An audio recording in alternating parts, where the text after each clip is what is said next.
Bonsoir tout le monde, bienvenue.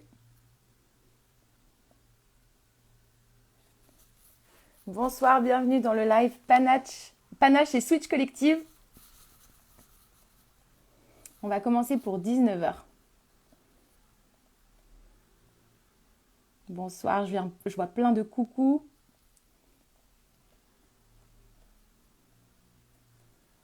On va accueillir Panache. Bonsoir tout le monde. Ah, bonsoir Marine. Salut Nono, bonsoir à tous et à toutes. Comment vas-tu Nono? Écoute, ça va, je me sens bien à l'aise là, j'espère que toi aussi. Bah écoute, je suis bien avec ma plante, confortablement installée. Super. J'espère que tout le monde est dans le même état derrière son écran. Parce qu'on va partir pour 45 minutes de fun, d'apprentissage et de fun. Yes. Et alors de quoi on va parler Nono? Écoute, on va parler de la prise de parole. Ah ouais? Mhm. En passant par le corps et les émotions. Donc, comment Ah, utiliser son corps et ses émotions pour une prise de parole pleine de panache. ok. Et c'est quoi le panache? Oula, c'est quoi le panache? Je te retourne la question, Marine. Que dirais-tu? Que répondrais-tu? Qu'est-ce que le panache? C'est Cyrano de Bergerac? Rien de faire de là. C'est une boisson, Le panaché. le panaché, n'est-ce pas? Et c'est peut-être une valeur ajoutée, ce qui fait la différence très souvent dans la communication. Cette petite étincelle. Ouais, cette petite flamme. Exactement. D'ailleurs, n'hésitez pas, hein, ceux qui sont déjà là, à nous dire qu'est-ce que pour vous le panache. On prendra soin d'écouter toutes vos questions, toutes vos suggestions pendant le live. On part pour 45 minutes, si je ne me trompe pas ensemble. C'est ça, 45 minutes. Et alors, je vois qu'à cause de l'image, vu qu'on co-anime, on ne voit pas tout entière. Donc, on ne voit pas nos beaux t-shirts. Donc, Panache, le collectif auquel on appartient. Exactement. Bon, j'imagine qu'il y a beaucoup de switchers, de switcheuses, de futurs switchers, de futures switcheuses qui nous écoutent. Donc, il va y avoir pas mal de conseils pour vous. Ravi d'être avec vous. Et alors, détail technique, Nono, est-ce que tu vois les commentaires des gens? Je vois les commentaires, mais alors rapidement, hein, ça défile très, très rapidement. D'accord, d'accord. Alors, moi, je ne les vois pas, donc il est trop. Panache, Ah, super, je vois quelqu'un tu qui dit vois? allure, énergie, rayonnement. Génial, super. Donc, n'hésitez pas à mettre vos commentaires et puis peut-être mettre votre humeur du jour à travers des petits émoticônes. Allez, Donc, voilà, vous pouvez, si vous êtes dans l'amour, le lien, n'hésitez pas à nous le faire savoir en soutien. Et puis voilà. Et puis si ça va un peu moins bien, que vous êtes un peu chafouin, grincheux, frustré, agacé, énervé, anxieux, vous pouvez nous le dire aussi. On accueille toutes les émotions. D'ailleurs, c'est un sujet dont on va parler. toutes Alors, les émotions sont Johanna, bonnes à prendre. Ah, Johanna, elle est explosive d'amour. salut Johanna. Ok, top. Je vois qu'il est 19 heures tout pile. Est-ce qu'on y va? Ouh là là, c'est le top départ parce que c'est important de respecter le timing. Alors, c'est Exactement. parti. On y va. On commence par se présenter peut-être? Peut-être, ouais, ça peut être sympa. Qui Ça es-tu, marche. Marie? Alors, en deux mots, je suis une femme une femme de projet, une femme de 36 ans qui a entamé sa double vie il y a 6 ans. Donc j'ai travaillé 10 ans dans les entreprises, dans des CDI divers et variés. Et puis il y a 6 ans, j'ai fait un switch. Et je suis maintenant slasheuse, donc c'est une personne qui vit de différentes activités. Je suis coach certifiée, je suis formatrice soft skills et je suis comédienne improvisatrice. Et j'essaie aussi d'être voix off, voice over, docu. Donc si vous cherchez des voix, vous pouvez faire appel à ma voix. Marine, tu n'es pas là pour faire ton autopromotion. Je te le rappelle. Merci beaucoup. Alors qui es-tu, Noémie? Écoute, moi aussi, slasheuse, j'ai switché il y a un peu moins de temps. J'ai switché il y a 1 an et demi à peu près. Je viens du monde de l'innovation, des startups. Je suis passée par l'organisation TEDx Women. Je suis très liée à l'association Nous Toutes, donc autopromo aussi. Et puis, je suis passionnée d'art oratoire. Aujourd'hui, je suis enseignante soft skills et formatrice chez Panache. Voilà pour moi. Et Panache, alors, c'est quoi? mais oui, Panache, c'est quoi? Tu es formatrice chez Panache, je le suis aussi. Nous sommes arrivés en même temps, en juillet, il me semble, 2019. Ça va bientôt faire 2 ans. On a rejoint cette aventure qui se lançait. Et donc, c'est un collectif où nous sommes spécialisés en communication et prise de parole. Et nous avons pour ambition de faire rayonner vos idées et de vous aider à inspirer les gens à passer à l'action à travers vos prises de parole, qu'elles soient petite, courte, devant un auditoire d'une personne ou 150 000 personnes. Et il y a quelque chose qui nous tient à cœur aussi. On est six membres dans le collectif, en France et à l'étranger. Il y a une personne, Nicolas, si tu nous entends à Berlin, on te salue. Et Pierre qui est au Portugal, on te salue aussi. Et donc, on a aussi pour volonté et ambition d'allouer une certaine partie de notre temps à accompagner des gens en pro bono pour des personnes et des projets qui ont un impact positif, ou en tout cas des projets qui ont des valeurs qui nous tiennent à cœur. Exactement. Génial. Merci beaucoup. Et Et mais puis, Noémie, quel est le lien avec Switch Collective? ben oui, le lien fait sens quand même. Parce que pour moi, tu vois, Switch vous accompagne dans votre transformation pour trouver votre voie VOIE. Et finalement, nous, Panache, ce qu'on fait, c'est qu'on vous permet d'incarner cette voie VOIE avec votre voie VOIX. Donc, si là, on voit pas le lien, quand même, il est assez présent. Donc, c'est pour ça que ce soir, on prend les rênes du live du compte Instagram. Donc, pour la première fois, on a 9000 quand même followers sur le compte. C'est quand même assez important. C'est sympa. Et l'idée, c'est évidemment de vous donner des conseils pour rendre vos prises de parole rayonnantes en lien avec le corps et les émotions. Restez jusqu'à la fin. On a un code promo à vous partager pour intégrer peut-être notre prochaine promotion Obama, le parcours Obama, qui démarre le 20 mars. Alors, Noémie, rentrons dans le vif du sujet. On est là pour vous donner plein de trucs et astuces pour entraîner votre corps et vos émotions au service d'une prise de parole pleine de panache. Alors, je te propose, Noémie, de commencer avec la partie corps. Complètement, on peut commencer. Je vois une petite remarque, une question déjà qui nous demande si on accompagne des femmes en recherche d'emploi pour les aider à placer leur voix et leur corps. Oui, oui et oui. Et d'ailleurs, tu vas très vite te rendre compte, je suis désolée, je n'ai pas ton nom, tu vas très vite te rendre compte que ta voix et la façon avec laquelle tu vas prendre conscience de ton corps et occuper l'espace va jouer sur ta confiance en toi. Et on va te donner quelques petits conseils qui vont déjà te permettre d'avoir un premier jet. Et si tu veux continuer la relation avec Panache, c'est avec grand plaisir qu'on peut t'accompagner dans cette quête-là.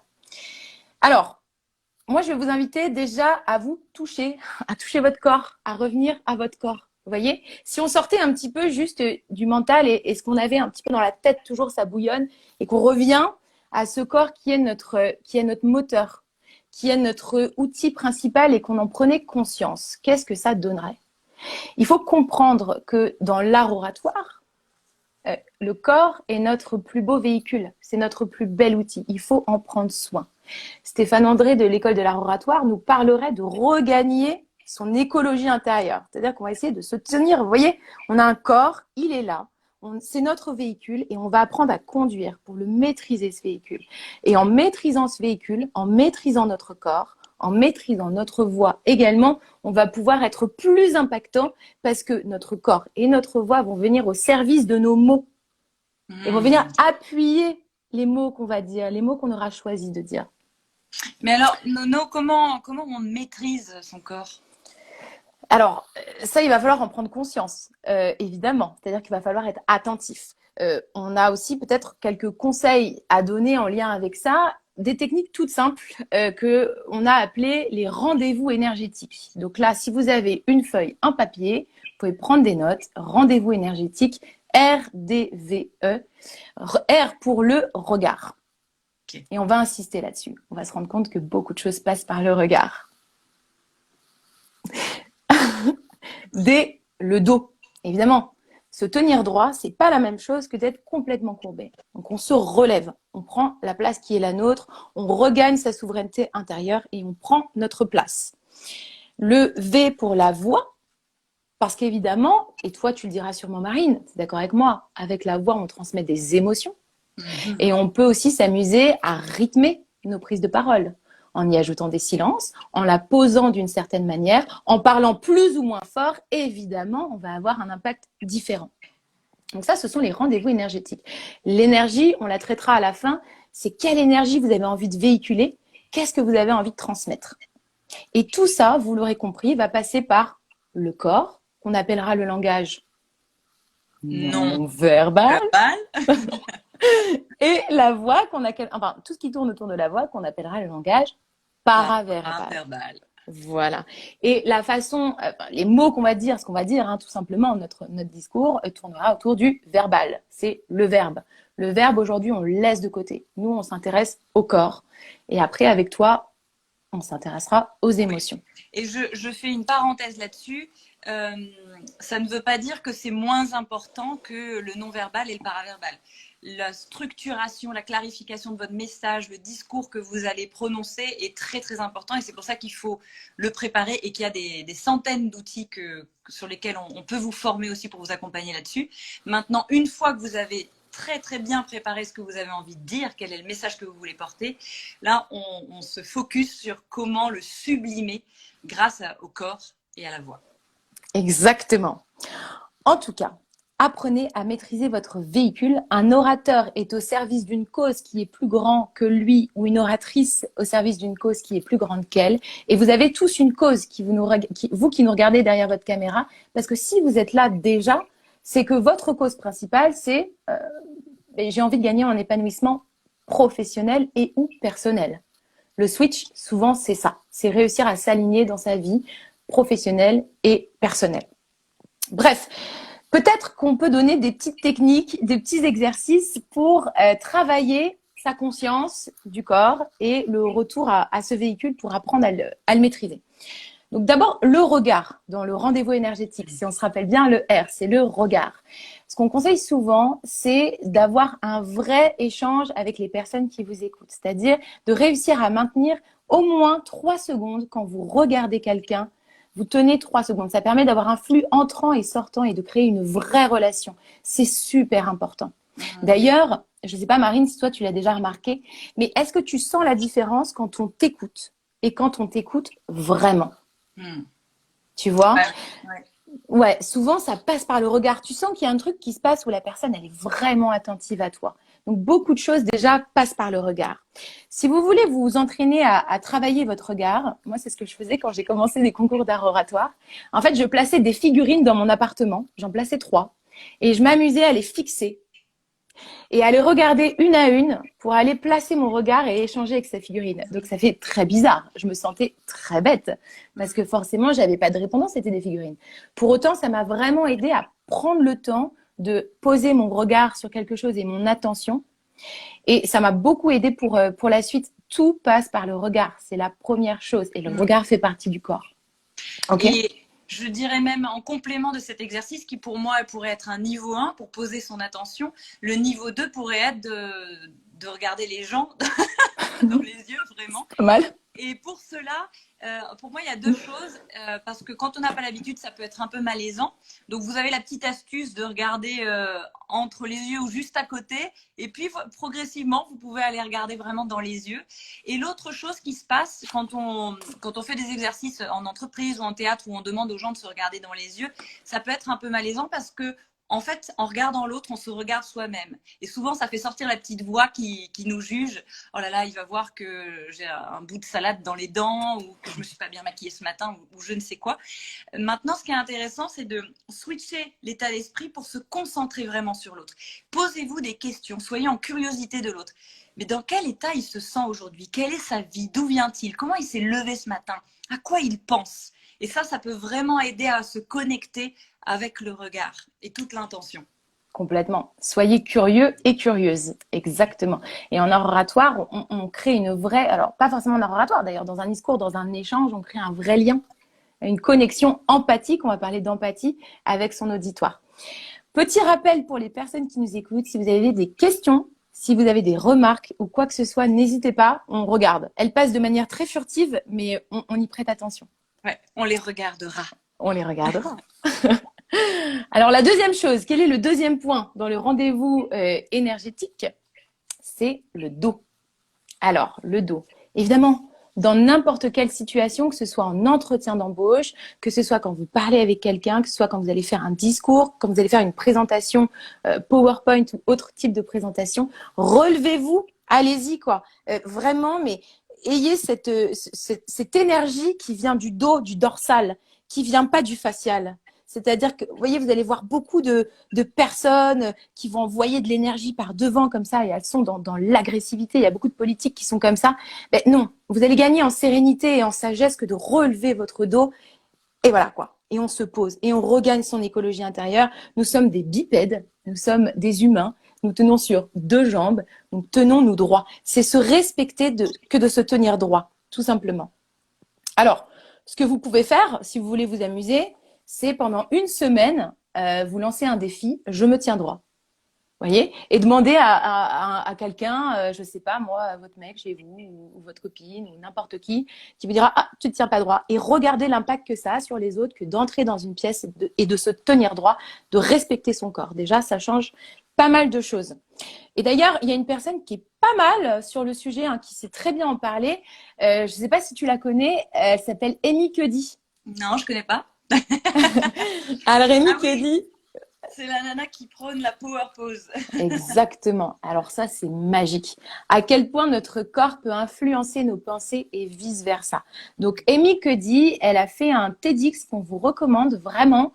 J'ai plus le nom exact Fake du... it until you become it. Fake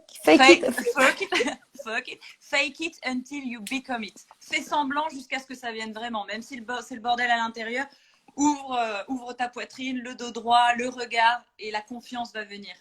Exactement. Donc, on vous invite à aller le regarder et à feindre en fait ces postures pour petit à petit gagner confiance en vous. D'ailleurs, elle donne un exemple qui est assez parlant, je trouve. Elle parle des entretiens d'embauche.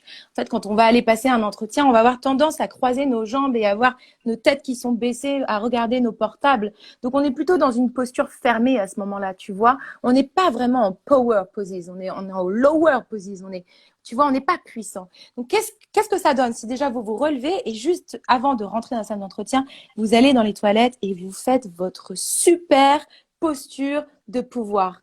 Et ça, honnêtement, ça joue beaucoup, beaucoup, beaucoup et ça vous permet on parlait tout à l'heure de confiance en soi, hop, on regagne sa souveraineté et on y va, quoi. Il n'y a plus rien qui nous arrête. Trop bien. Donc, regard, dos. Et la voix. Yes. Alors évidemment, la voix, c'est super important. Cicéron, qui était un politicien et un avocat, lui, il disait qu'un orateur doit désirer une belle voix.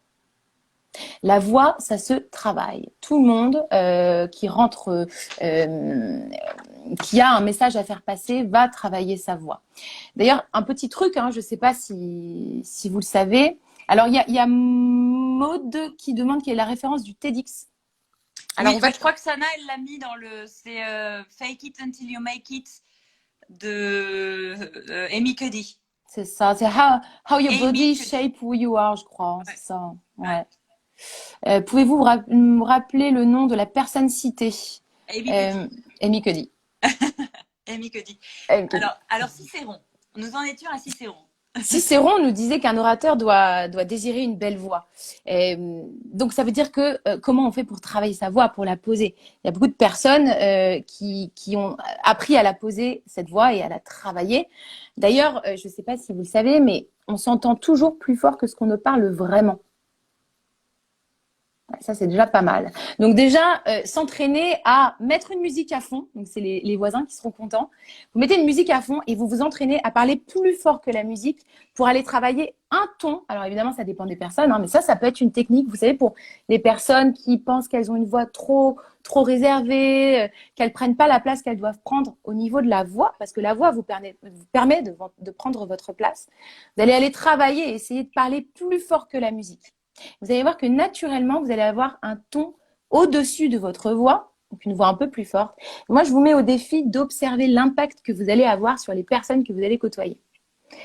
Et vraiment, revenez vers nous, revenez voir Panache pour nous dire ce que ça a fait. Vous allez voir que vous allez créer un vrai changement. Vous allez avoir un impact bien différent. Je ne sais pas ce que tu en penses, Marine, si tu as déjà pu tester cet impact d'une voix différente sur les personnes qui t'entourent.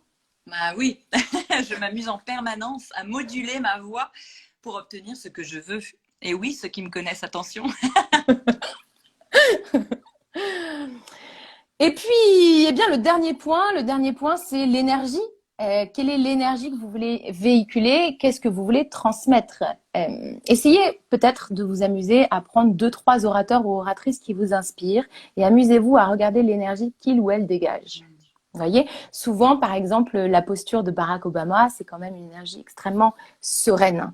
Mais comment il arrive à incarner ça avec son corps? Qu'est-ce qu'il fait de ses mains, de ses bras? Est-ce qu'il croise les jambes? Est-ce qu'il décroise les jambes? À quel moment est-ce qu'il va placer des silences? Comment est-ce qu'il va placer son regard? Et vraiment, petit à petit, essayez de remarquer chez les orateurs ou les oratrices que vous admirez, et demandez-vous d'ailleurs pourquoi vous les admirez. Qu'est-ce qui vous attire chez eux ou chez elles, pour petit à petit adopter la technique d'Amy Cuddy, de le feindre, de l'observer tant et de le feindre que vous allez vous-même, au fur et à mesure, l'incarner. Alors, petite attention par rapport à ça. L'idée n'est pas de vous transformer en quelqu'un que vous n'êtes pas. Chez Panache, quand on vous accueille, on va vous donner les clés pour aller trouver votre meilleure posture en tant qu'orateur et qu'oratrice. Donc l'idée ne va pas être de devenir Barack Obama si votre nature énergétique n'est pas celle de Barack Obama. Ça ne servira à rien. En revanche, d'aller se prendre plusieurs orateurs ou oratrices, de les observer et d'aller par exemple piocher la sérénité de Barack Obama, d'aller piocher la capacité à transmettre des émotions de Simone Veil, parce qu'elle transmet quand même énormément d'émotions avec sa voix et sa posture, et la capacité de Charles de Gaulle à fédérer les foules, d'en faire un mix pour vous approprier leur langage corporel, leur timbre de voix et comment ils placent leur regard, ça commence à être intéressant. Oui, les 2 grands leviers de l'apprentissage, c'est prenez la parole dès que vous avez l'occasion pour vous entraîner, taper la balle dès que vous le pouvez, créer vos occasions et évidemment observer. On apprend énormément en observant. Alors, allez regarder les discours des uns et des autres, connus, pas connus, des discours complètement foirés, des discours complètement éblouissants, motivants et posez-vous la question, qu'est-ce qui fait que ça fonctionne ou que ça ne fonctionne pas? Exactement.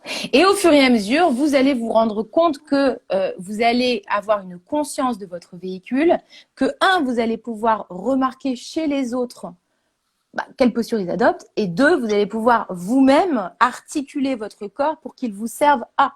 D'ailleurs, un bouquin que je vous recommande, qui est plutôt pas mal, Ces gestes qui vous trahissent. Il est pas mal du tout. C'est-à-dire qu'il va vous permettre de remarquer chez les autres ou de vous-même adopter des postures qui vont pouvoir véhiculer des messages. Par exemple, en entretien d'embauche, c'est quand même pas mal. Ça sert plutôt pas mal. Et les émotions dans tout ça, Marine? Oui, mais attends, Noémie, en parlant de articuler, je voulais vous proposer un exercice d'articulation. Alors, je sais que vous êtes chez vous, qu'on ne vous voit pas. Alors, justement, au contraire, vous pouvez vous amuser à peut-être faire un petit coup de power pose. Et je vous propose de prendre un stylo pour dire tous ensemble, je te propose de le faire aussi, Nono. Allez. Pour travailler l'articulation. Et nous pouvons dire les chaussettes de l'archiduchesse sont-elles sèches ou archi-sèches? C'est parti, on y va ensemble. Allez-y, tout le monde prend un stylo, ok? Les chaussettes de l'archiduchesse sont-elles sèches ou archi-sèches? ou archi-sèches? Voilà, super. C'était super. C'était super sec, c'était au top. Ah bah, il y a un grand principe quand on apprend la communication et la prise de parole, et d'ailleurs c'est un lien avec l'improvisation théâtrale, c'est le lâcher prise, le droit à l'erreur, et plus que le droit à l'erreur, c'est le célébrer l'erreur. Donc on n'a pas peur du ridicule, il faut ce qu'il faut pour s'entraîner, et c'est vrai que la voix, bah, c'est comme un muscle qu'il faut développer, il faut s'échauffer. Donc avant une belle prise de parole, il y a plein de petits exercices que vous pouvez faire pour le diaphragme, pour la respiration, pour l'articulation et pour jouer justement avec le paraverbal, avec le rythme, le volume, etc. Tout à fait. Vous avez l'air malin. Alors, D'ailleurs, tu me fais penser, Marine, que la respiration est un bon moyen de revenir à son corps aussi. tout à fait. Pour s'ancrer dans son corps, adopter quelques respirations avant une prise de parole, avant un entretien, avant un échange, peut être un bon moyen de revenir au corps, de faire baisser la tension, de faire baisser le stress et d'y aller quoi. Tout à fait. Et la respiration permet la détente physique et psychique aussi, hein, sur toute la pression qu'on se met souvent tout seul. Et c'est évidemment dans la détente que l'on trouve la performance. Et la performance étant quand on arrive à déployer son plein potentiel. Et donc la performance en prise de parole, c'est quand on est pleinement, quand on incarne pleinement ce que l'on raconte et qu'on brille de mille feux. Alors, on attaque la deuxième partie de ce live. Il s'agit des émotions. Vaste sujet, un thème d'ailleurs très très à la mode puisque pendant très longtemps, et tant mieux d'ailleurs, hein, puisque pendant très longtemps les émotions ont un peu été mis au placard. C'était l'apogée du QI, du quotient intellectuel, de l'intelligence cognitive et rationnelle. Et puis depuis les années 90, on a commencé à explorer d'autres types d'intelligence et notamment l'intelligence émotionnelle qui est du coup quelque chose d'assez connu en ce moment, qui a le vent en poupe. D'ailleurs, Nono, sais-tu vers quel âge on atteint l'apogée de notre QI, de notre quotient intellectuel? Ou Je est-ce l'ai que quelqu'un su, le sait? je l'ai su. Je sais qu'on a un âge et je crois que le QE ne s'arrête jamais. Oui, Mais alors, le QI, je ne sais plus à quel âge. Je crois qu'on a passé l'âge. on a passé l'âge en effet. Je vais demander peut-être aux gens qui nous regardent, est-ce que vous avez une idée de l'apogée, de l'âge apogée du quotient intellectuel? À quel âge le QI atteint son apogée dans nos vies? Sachant que, donc Nono nous l'a dit, le QE, notre quotient émotionnel, notre intelligence émotionnelle, on peut le développer toute sa vie. Et ça, c'est une très, très, très, très bonne nouvelle.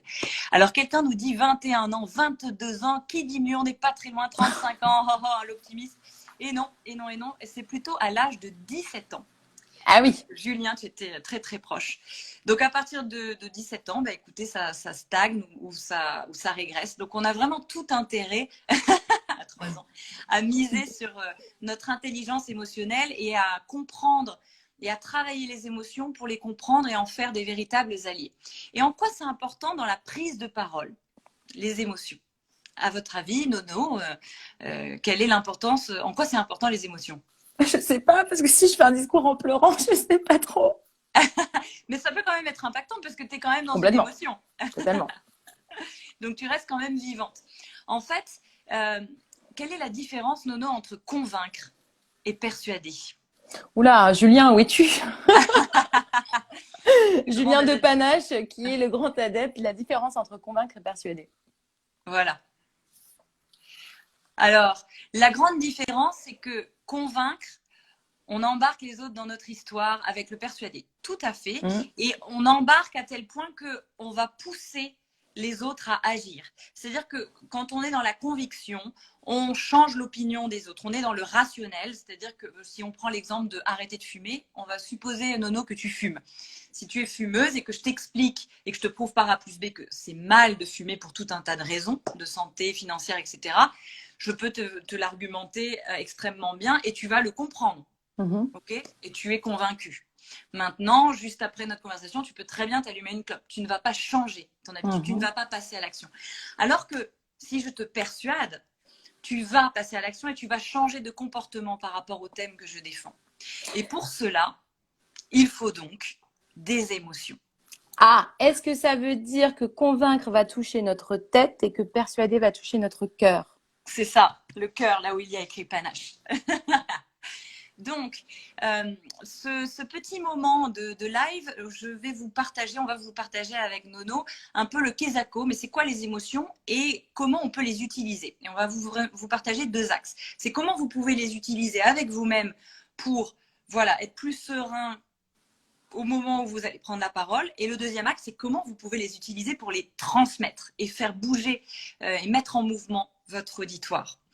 Alors, les émotions, il en existe 4 principales. On parle des 4 émotions primaires, reconnues en France comme principales. À votre avis, lesquelles sont-elles? Je vous laisse noter dans le chat. roulement de tambour. Moi, je veux pas donner d'indice, mais j'adore vice versa quand même. Hein. Ouais, voilà, il y a un super film d'animation qui s'appelle Vice Versa. Ok, personne ne parle. Alors, je vais vous les donner. Peur, merci Laura.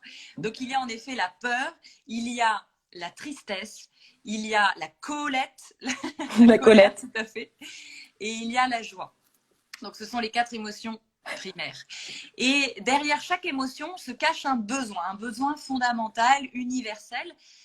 Et c'est important de comprendre ça parce qu'au moment où vous vivez l'émotion, eh bien, il y a ce travail d'accueil. Si vous avez peur, bah ouais, vous avez peur, vous avez des chocottes et c'est ok de l'admettre. Si vous êtes en colère, ça sert à rien de faire genre non, ok, c'est pas grave, je ne suis pas en colère. Si vous êtes en colère, vous avez besoin peut-être de l'exprimer. Si vous êtes triste, vous avez peut-être besoin de pleurer un bon coup dans les bras de votre pote ou avec vous-même. Et ça fait du bien parce qu'il faut accueillir l'émotion. Après, c'est important de revenir dans la tête et de se dire, ok, l'émotion, c'est comme un indicateur, comme un clignot sur un cadran de bord de bagnole qui vous dit hey, il manque de l'huile, il manque un truc là, j'ai un besoin qui n'est pas satisfait.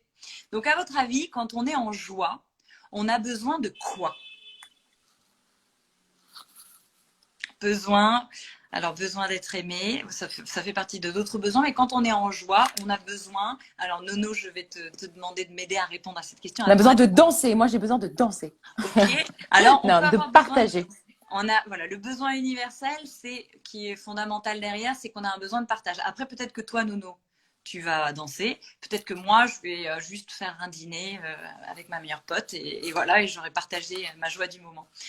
Quand on a peur, on aura besoin de quoi? J'aurais tendance à dire d'être rassurée. Ouais, super. Donc, on a besoin d'être rassuré. Encore une fois, chacun sa stratégie. Peut-être que toi, Nono, tu auras besoin de penser à autre chose pour le jour J, à l'instant T, te remettre dans ce qui te fait stresser. Peut-être que moi, j'aurais besoin de me surpréparer, d'avoir toutes les informations, d'apprendre mon texte 1000 fois. À chacun ses stratégies. Mais le besoin derrière, c'est d'être rassuré. Si on est triste, on a besoin de quoi? D'être réconforté. Ouais, d'être réconforté. Donc là aussi, à chacun sa stratégie. Peut-être que toi, ce sera un pot de glace solo devant ta télé. Peut-être que moi, ce sera me bourrer la gueule en boîte. Enfin, à l'époque. À l'époque. Chacun sa stratégie. Et enfin, pour la colère, d'être entendu. ouais, d'être entendu et reconnu. Donc à partir du moment où vous avez cette grille de lecture et vous commencez un peu à vous familiariser avec les émotions, et bien c'est beaucoup plus facile au moment de prendre la parole, de vous dire, ok, qu'est-ce qui me freine là-dedans? Quelles sont les émotions désagréables qui m'empêchent d'aborder sereinement cette communication, cette prise de parole? Est-ce que ça relève de la frustration? Est-ce que ça relève de l'appréhension? Donc allez identifier l'émotion et posez-vous la question, ok, là j'ai peur. De quoi j'ai besoin pour être rassurée? Et après, il y a 1000 techniques, physique, respiration, visualisation, etc. Donc, à vous de trouver ce qui vous convient le mieux. Et ensuite, ce qui est important là-dessus, vas-y, Nono. Non, j'allais te dire, en fait, ce que tu nous conseilles, c'est d'accueillir l'émotion, quoi, pas de la bloquer ou de la réfréner. C'est ça. Exactement. Accueillez-la, reconnaissez-la et surtout, qu'elle vous soit utile, en fait. Comment en faire quelque chose d'utile? Ok, qu'est-ce qu'elle me dit et qu'est-ce que je fais par rapport à ça? Donc, si c'est autour de la peur ou de la colère ou de la tristesse, vous voyez ce que vous pouvez faire par rapport à ça et essayez de vous connecter à la joie. Finalement, mais pourquoi vous avez envie de prendre la parole? En quoi c'est important pour vous? Elle est où l'envie? Enfin, qu'est-ce qui vous motive? Et d'ailleurs, tu parlais du film Vice Versa tout à l'heure. Pete Docter, qui est le réalisateur et scénariste de ce film, en fait, a écrit cette histoire en partant de son histoire personnelle. En fait, un jour, il a réalisé que sa fille, qui était tout le temps souriante, ne souriait plus. Elle avait 11 ans. Et il s'est dit, mais où est passée la joie? Et c'est de là que ça a été la question thématique de ce scénar. Et c'est de là qu'est partie cette histoire. Et je trouve que cette question est assez puissante, c'est-à-dire que à chaque fois que vous appréhendez un moment de communication, de prise de parole, dites-vous, mais où est passée la joie? Reconnectez-vous à ça et revenez à l'envie de le faire plutôt que il faut que. Okay. Stop aux injonctions. Il n'y a pas de il faut que. Il n'y a pas de il faut que. Ensuite, une fois que vous avez fait ça, c'est le premier axe, les émotions pour vous-même, pour les gérer et les utiliser. Alors Marine, je vois juste une petite remarque, Ouais. une petite question de Nora, je la trouvais intéressante. Elle nous dit encore faut-il que le discours soit porteur de joie. Bah oui, comment tu fais quand ton discours il n'est pas très joyeux pour te reconnecter à la joie? Ah, alors attendez, on se parle de deux choses différentes. Là, ça, c'est presque la deuxième partie. Quelles sont les émotions que je vais transmettre? Avant, même si c'est un discours, je sais pas, par exemple, moi, mon grand-père est mort d'Alzheimer et le sujet de la mémoire et de la recherche sur ce thème-là sont très importants pour moi. Et il m'est arrivé de faire des discours autour de ce thème où je décidais volontairement de mettre une intention et une émotion plutôt qu'autour de la famille de la tristesse. Maintenant, avant d'y aller, je me connectais à l'envie de le faire et la joie de le faire parce que c'est un sujet qui est important, qui porte une histoire familiale.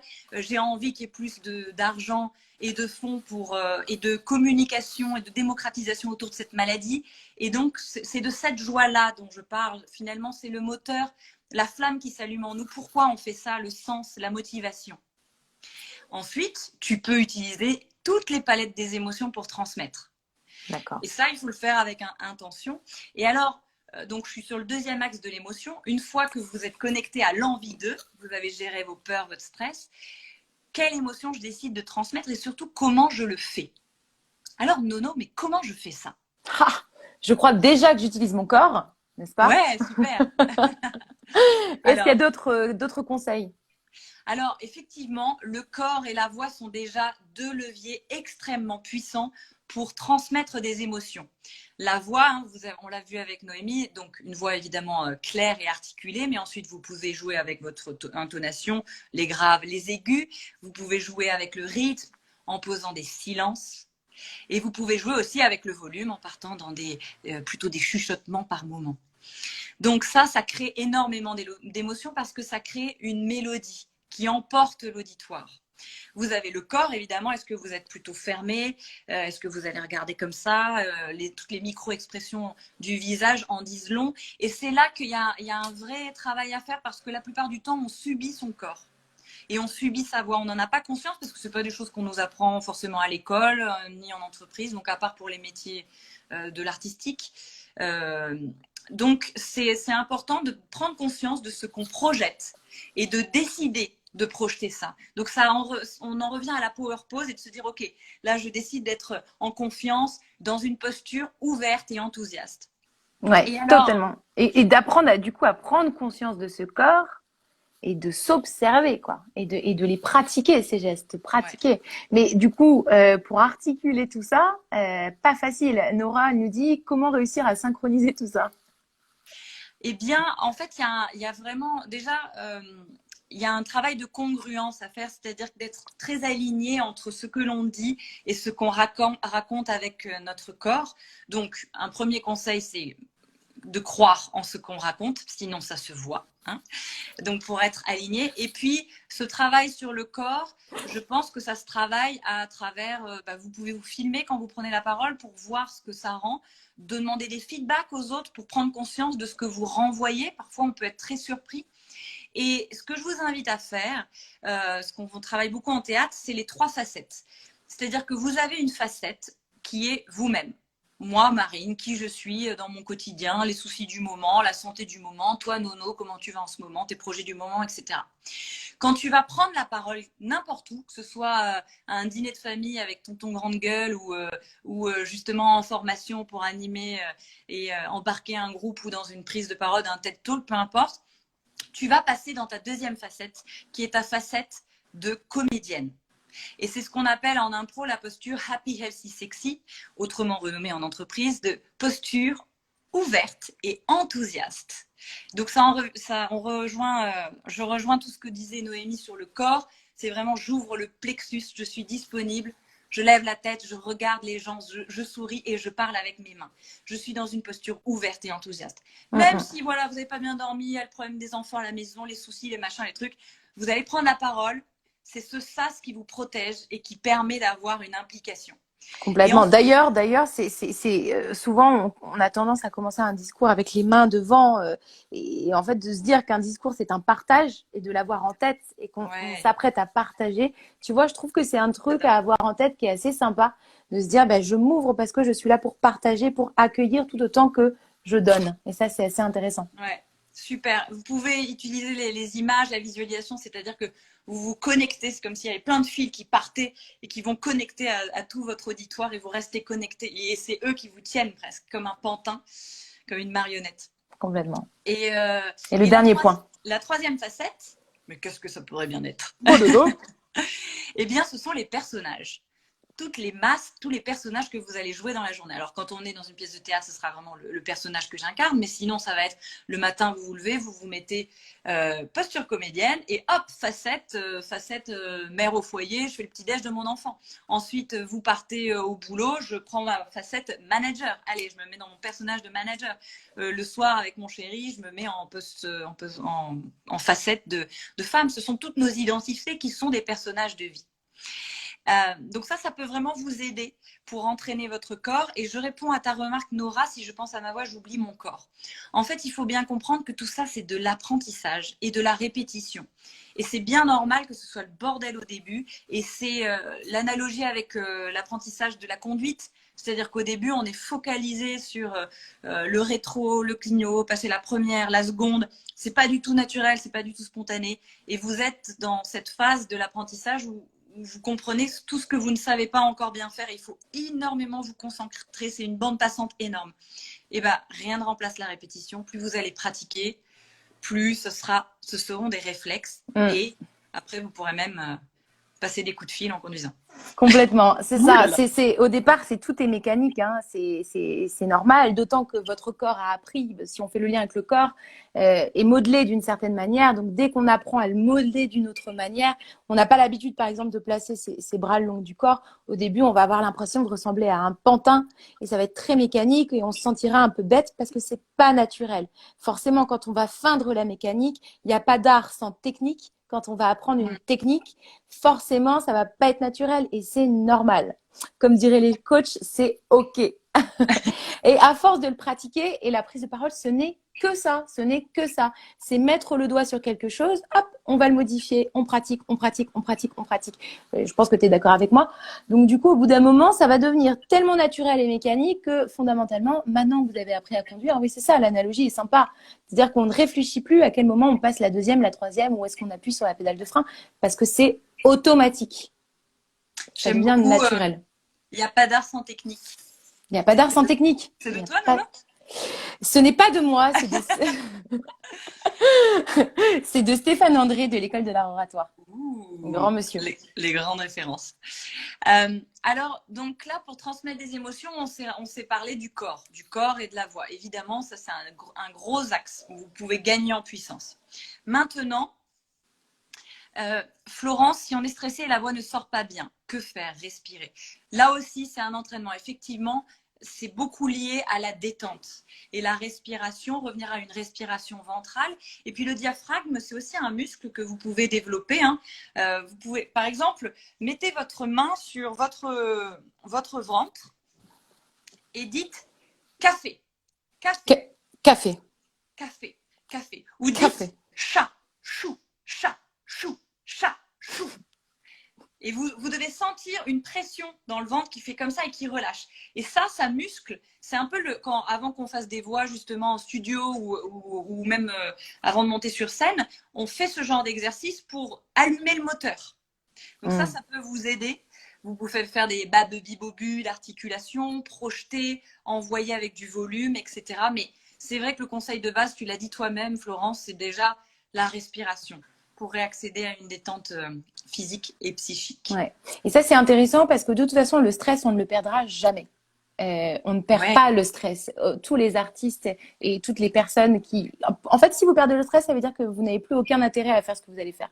Donc, vous n'y accordez plus d'importance. Donc, le stress, on ne l'enlève pas.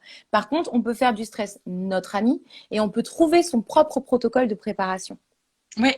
Ça peut passer par la respiration. Ça peut passer par les postures, les power poses d'Amy Cuddy. Ça peut passer par danser juste avant de faire une présentation.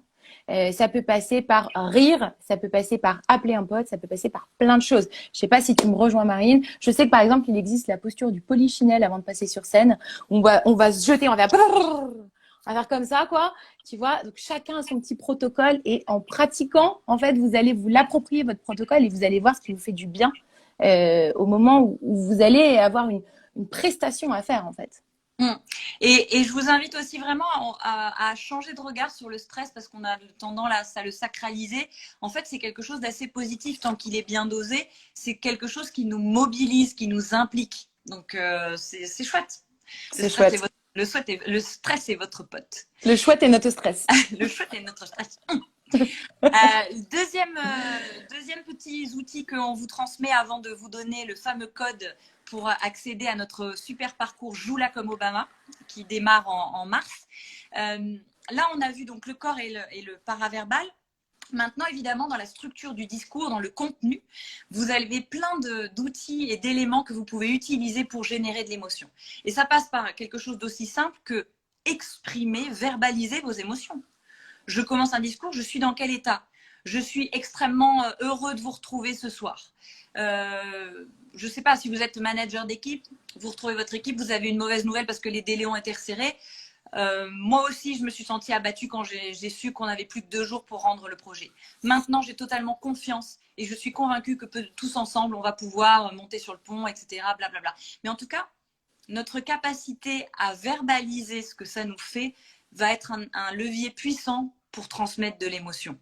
Et donc, il faut se familiariser avec le langage. N'hésitez pas à aller regarder sur Internet et toutes les variantes d'émotions qu'il existe autour de la joie, peur, colère, tristesse, pour affiner justement votre champ lexical pour pouvoir l'utiliser à bon escient. Dans le contenu, autre chose, les figures de style, la rhétorique émotionnelle. Tout à l'heure, quelqu'un mettait dans le chat, parlait du discours de Martin Luther King. Typiquement, Martin, notre ami Martin, il ne nous a pas dit « I have a plan », il nous a dit « I have a dream ». Et il l'a répété plusieurs fois. Alors, je ne sais plus ce que c'était, mais je rêve du Mississippi, je ne sais plus quoi, je rêve qu'en Alabama, blablabla. En fait, il utilise une figure de style qui s'appelle l'anaphore, qui est en fait la répétition. Ça, c'est chantant, ça marque les esprits. On peut avoir des figures de style comme tout simplement les analogies, faire référence à quelque chose de connu. On pourrait dire que panache, c'est un peu la Rolls-Royce de toutes les formations en prise de parole. On pourrait dire. C'est un exemple comme ça, sorti du chapeau. Et puis, je vous donne un dernier outil, et puis on va pas tarder à s'arrêter, c'est que c'est important je pense, dans le discours, d'éviter tous les « on ». Qui noie le poisson, qui finalement déshumanise vos discours. Et appropriez-vous la parole. Partez de je, parlez en je et parlez en vous et parlez en nous.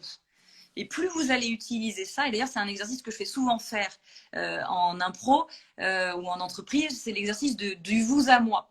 C'est-à-dire que je demande à une personne de commencer à raconter, à essayer de convaincre sur un sujet qui lui tient à cœur. Et je lui dis, dès que tu vas utiliser le « on », tu seras remplacé par une autre personne de l'équipe. Et en fait, on s'aperçoit que très rapidement, les gens se remplacent les uns les autres. Et plus ils pratiquent, plus ils sont attentifs au fait d'éviter les « on » et davantage d'utiliser les « je ». Voilà ce que je pense, voilà ce que je ressens, voilà ce dont je suis convaincue. Et voilà ce que ça va vous faire, ce que vous pourriez vous dire, ce que vous pourriez faire. Totalement. Quel programme! Je vois qu'on souligne que l'anaphore du président Hollande l'a fait gagner complètement. Moi président, moi président, moi président. Effectivement. Donc, amusez-vous à retrouver différentes figures de style. Apparemment, il en existe 136. Donc, allez-y. Amusez-vous à les regarder chez les autres et à les utiliser vous-même pour aller transmettre de l'émotion. Donc, on n'oublie pas les conseils qu'on vous a donnés. Pour revenir au corps, on n'oublie pas les rendez-vous énergétiques avec les petits exercices qu'on vous a proposés. On s'ouvre, on fait des power poses. J'essaie de traduire ton langage corporel, Marine. Au niveau des émotions, évidemment, on se reconnecte à nos émotions. On retient qu'il y a 4 émotions majeures que les figures de style peuvent nous aider et qu'il est important à aller reconvoquer le lien de la joie, en tout cas ce qui nous fait vibrer de l'intérieur, cette étincelle de panache que nous avons en nous pour délivrer le meilleur discours. Peut-être que nous pouvons donner une bonne fois pour toutes ce code, n'est-ce pas? Allez. Alors, on vous invite de présentatrice. C'est ça. Vous avez été super. Incroyable. Voilà. Alors, le code pour la promo du parcours Obama qu'on propose avec Panache. Voilà, c'est un parcours sur quelques semaines pour vous transformer et apprendre à bien prendre la parole. Donc, prendre la parole avec Panache. Avec Panache, c'est le code PANASWITCH. Donc, P-A-N-A et Switch. Ok. On va vous le mettre dans le S-W-I. chat. Voilà, on va l'écrire dans le chat. Et ce code vous donne accès à une réduction de 10% pour le programme Obama 4, la quatrième promotion, qui commence le 20 mars. Parce que la troisième, elle est déjà toute complète. Elle commence ce samedi, elle est toute complète. Ouais. Voilà. Et je préciserai des choses sur ce parcours, ce programme qui s'appelle Joue-là comme Obama. Donc, on vous a dit, on est 6 dans le collectif avec des profils et similaires, on a plein de points communs et surtout des valeurs communes et aussi très variés. Donc, en fait, on a mis du meilleur de chacun d'entre nous dans ce programme. Il est hyper complet. Je crois qu'il y a 30 heures de formation. C'est tous les mardis de 19h à 21h sur 6 semaines. Il y a du coaching individuel. Il y a des mails avec de la théorie, des vidéos à regarder, des exercices à faire, un groupe LinkedIn hyper impliquant. Donc, vous allez bosser comme des oufs. Et quand on a vu en décembre, c'était le parcours de l'édition numéro 2, la puissance du résultat sur Incroyable. le final. On en a fait même une vidéo qu'on a diffusée sur les réseaux sociaux. La progression, elle a été assez incroyable. Donc, Assez fulgurante, ouais. si vous avez envie de progresser une bonne fois pour toutes, de vous confronter au sujet de la prise de parole et de passer une étape, rendez-vous chez nous. Allez-y, exactement. Venez taper la balle avec nous. C'est ça. Et puis, vous pouvez venir nous voir sur Instagram. On a une chaîne YouTube. On a un site avec panache.co. Et je crois qu'il est peut-être l'heure de remercier Switch aussi de Oui, nous mais avoir avant, accueillis. on a une super newsletter, top moumoute, mais vraiment Top de moumoute. ouf, qui est écrite par la sublime plume de Julien de Souza du collectif. N'hésitez pas à vous abonner, on va vous mettre le lien dans le chat, cette newsletter, et c'est une pépite, je ne reviens pas que ce soit gratuit. Ça... Voilà. Et on va remercier donc l'équipe Switch Collective et annoncer, ils ont sans doute des actus fin janvier, il me semble. Je pense que toutes les actus sont sur leur Instagram. Je pense qu'on peut retrouver ça facilement. Tout à fait. En tout cas, merci à tout le monde. On vous souhaite un merveilleux Switch, un Switch incarné avec panache, qu'il soit actuel ou futur. Le meilleur à tout le monde et merci pour votre attention. Merci beaucoup. C'était un plaisir, Marine aussi. Merci à toi. Ouais, merci Nono, c'était top. Merci à tous, merci pour votre attention et je vous laisse avec une question. Où est passée la joie? Bonne soirée. Allez, bye. Merci tout le monde.